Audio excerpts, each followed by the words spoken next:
Bonjour, Nathalie here. Welcome to FrancoFoods. Today, I'm making tartiflette. It's a French casserole made of potatoes, bacon, and cheese. Need I say more?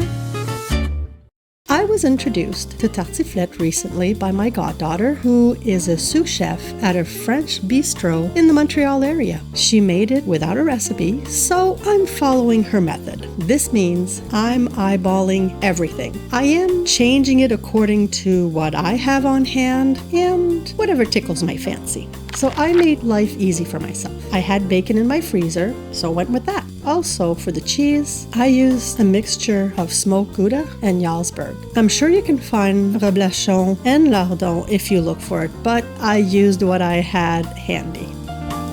From the information I found out, tartiflette is a French dish from the Haute-Savoie region of France.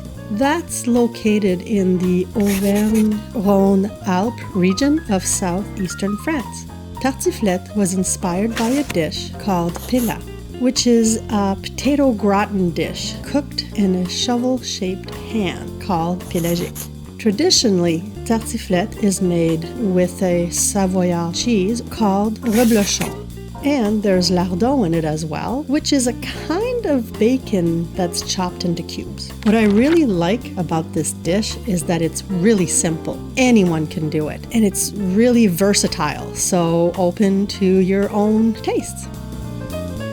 Okay, now that the potatoes are cooked, I am cutting them into chunks. I think if I were making this for a fancier brunch type of meal, I probably would slice it, like you would for making scalloped potatoes. Dealer's choice. Time to put the tartiflette under the broiler. Here's some vocab for you while we wait. La crème épaisse. L'ail en poudre. Ajouter au goût. Faire, revenir, l'oignon. C'est un repas riche. The tartiflettes are ready. Time to eat. I like the time. It really adds a nice flavor to it. Oscar's giving me a thumbs up, so he seems to like it.